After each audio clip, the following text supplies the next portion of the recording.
Hi, this is Scott Garibay, and today we're going to be talking about Andrew Yang, debate prep, and the Queen sacrifice. And specifically, in the debate, who will attempt to do the Queen sacrifice against Andrew Yang, and who is going to not attempt a Queen sacrifice.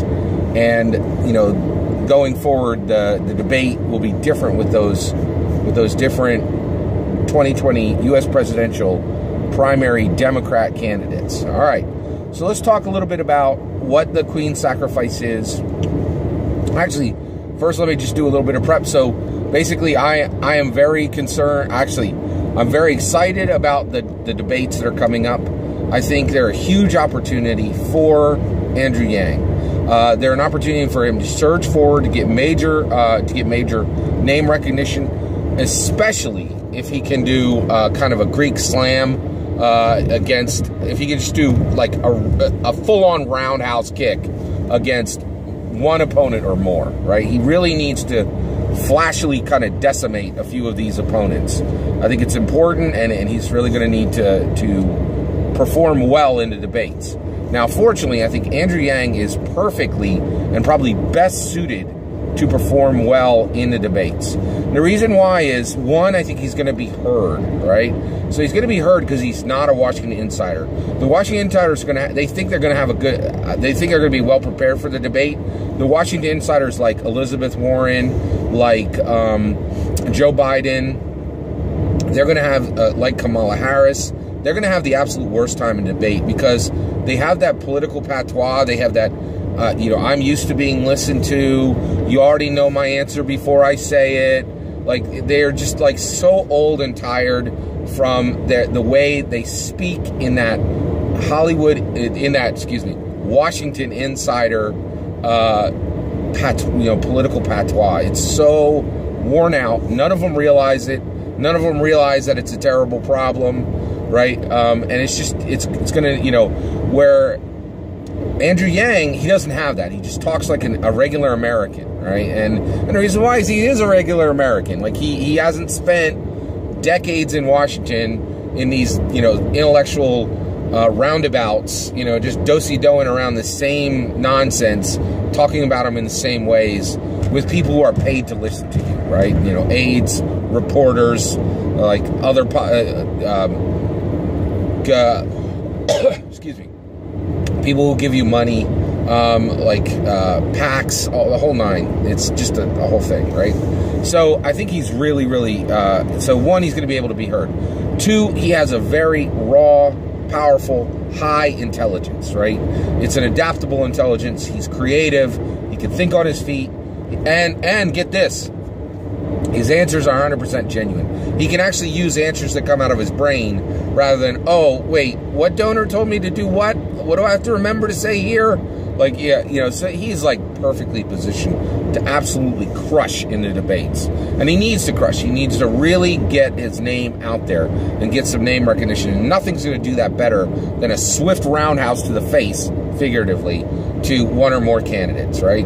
It's important that he really decimates some opponents in this, like, you know, some back and forth, right? A little bit of sparring, and then boom, you hit him with that gotcha line, right? And not a gotcha line that was prepared, but, well, perhaps a gotcha line that was prepared in case somebody's foolish enough to walk into one, but also just one that kind of happens organically, right? You know, and I really feel like Andrew Yang, I have no fears of his intelligence. I have no fears about his ability to handle the debate. Like, he is the raw material to build a presidency on. And I really, the only problem is getting him there, right? But the debate is a big one, right? So this is my plan, right, for him to be prepared for something I almost get, that I guarantee, like three, that, you know, that I really, really strongly believe three specific candidates are going to try to do to him.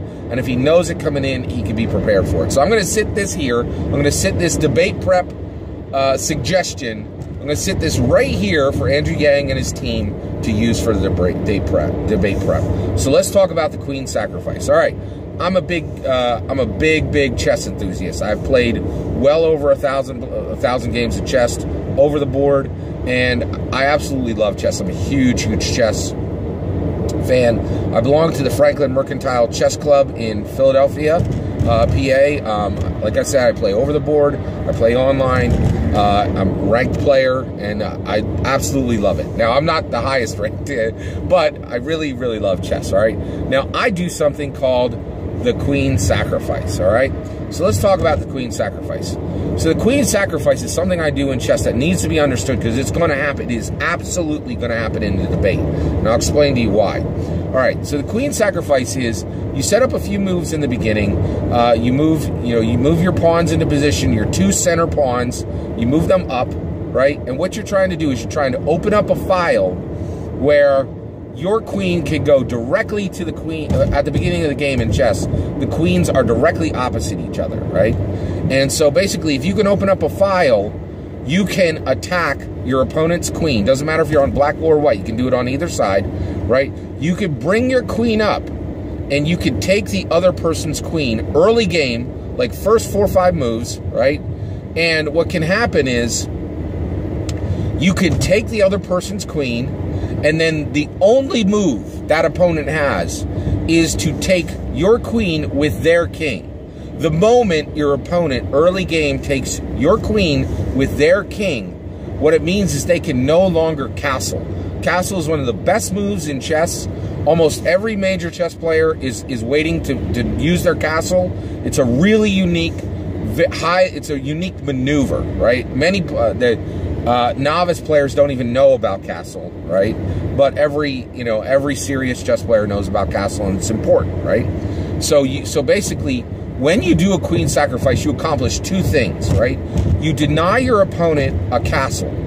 And then this is the really important part, okay? This is the really important part. And this is the part that Andrew Yang needs to watch for the opponents who will try a queen sacrifice against him.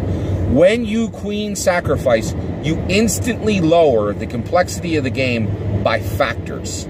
The game becomes much, much, much simpler, okay? The queen is the most powerful piece on the board. It can go diagonal, it can go vertical, it can go horizontal, it can go one space, or it can go 7 spaces, right? It is incredibly powerful, right? Now, because of its power, if you take it out of the game becomes incredibly simple comparatively, right? Now, here's the thing. 1, Andrew Yang should absolutely, okay, so what will the queen sacrifice be used for in the debate, okay? The queen sacrifice will be used by 3 specific candidates to lower the complexity of the debate, specifically on policy, right? And these candidates will be doing this because they're incredibly weak on policy, right? So if you do a queen sacrifice in the debate, if you make it so that you don't have to actually answer real policy questions during the debate, and you can return the talk of the debate to the state of the nation, how much we love the troops. The reason I got into this race, what the American people really need is a bunch of nonsense talk that does not answer actual policy questions. Then at that point you've effectively accomplished a queen sacrifice, okay? And in this debate, there's going to be a massive attempt to queen sacrifice on the issue of policy, because already these candidates are avoiding answering specific policy questions, and it's a really big deal. All right, so let's talk about it. Who is going to attempt to queen sacrifice against Andrew Yang in the debate, right? Well, I'll tell you right now, it's 3 people. It's Joe Biden, it's going to be Beto O'Rourke, and it's going to be Pete Buttigieg, right? And let's talk about why each one of these will try to queen sacrifice. 1, they absolutely need to queen sacrifice on policy because they got no policy game.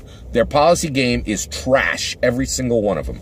Let's get into it. All right, Biden, what the heck can he say about policy? I'm going to do what Obama did. That only takes 2 seconds. It doesn't sound great, and that's all he's got, right? Joe Biden ain't got a policy idea in his head, right? And the reason why is he's never needed to. He doesn't even need to right now. No one cares that at the macro level, nobody cares that Joe Biden is running. All they see is 8 more years of Obama, right? Now, that sounds terrible in a debate. I don't think he can actually admit that in a debate.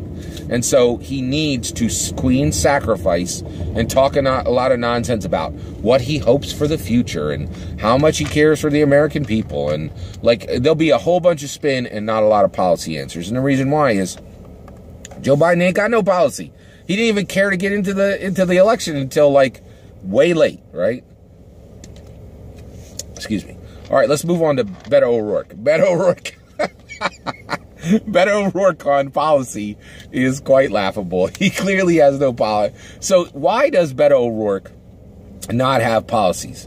Well, the reality is he's not running on policy, right? So Beto O'Rourke, basically, he is completely unnecessary in this election race, right? So he's bringing to the same table. He's bringing to the table the same default mode presidency vibe, the same thing you get from Hickenlooper, the same thing you would get from Delaney. Basically, when you look at Beto O'Rourke, you're like, why is he here, right? He's gotten virtually no specific policy stances, right? And he has done this in order to run on his own momentum, his own charisma, and frankly, I'm going to say it, his tallness, right? He projects the image of what traditionally for 300 plus years we consider to be the default mode president, right? There's a certain number of attributes that you bring to the table, default mode president, every single president before Obama, and Beto O'Rourke is like a paragon example of that, right? And he is running on, I'm intelligent, I have a lot of a charisma, I am a default mode president. He's not saying that with his words, but he's saying that with everything else. And he has avoided making policy positions like crazy, right? So he is absolutely going to attempt to queen sacrifice on policy. He's not going to want to answer actual clear policy answers on real policy questions. So he's 100% going to attempt queen sacrifice. Pete Buttigieg. All right, let's, wait, I'm sorry. Let's go back to the other two. Here's another reason why. Beto O'Rourke and Joe Biden. Now, first of all, I want to make this super clear. Okay, I got to preface what I'm about to say.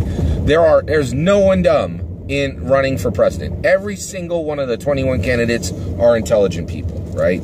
Now, the only question is how intelligent, right? Are some of these people super adaptive, creative intelligence who might be geniuses, right? That's the issue. There really are. There are some like, I really think that we have geniuses running for president right now among the Democrats, right?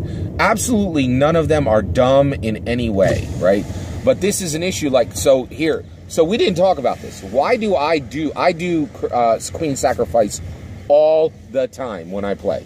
And the reason why I do this, and I do everything I can to set up a quick queen sacrifice, and the reason that I do queen sacrifice right away is because I'm a very smart guy, right?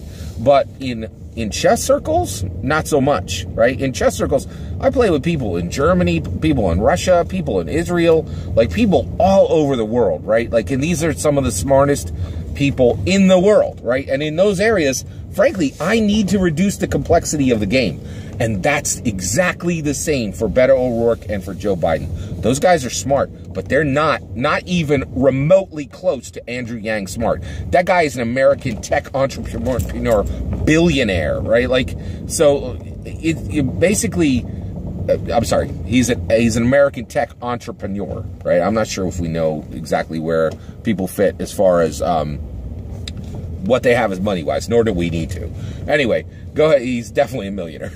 So he was at one point based on what he accomplished within an American tech entrepreneur. All right, so that's the point. Is he is a successful American tech entrepreneur. He had to succeed in the private sector, right? This isn't smart enough for government work. Joe Biden, Beto O'Rourke intelligence. Both those guys are intelligent, but they are not a creative, adaptive, think on your feet, super intelligent Andrew Yang intelligence. They're just not, right? And so that's the issue. They need to reduce complexity. Let's talk about Pete Buttigieg. Why is he going to queen sacrifice? He is not going to queen sacrifice because he needs to reduce complexity, right? Absolutely not. Pete Buttigieg, he is as smart as Andrew Yang. He is creative and adaptive with his intellect, the same as Andrew Yang.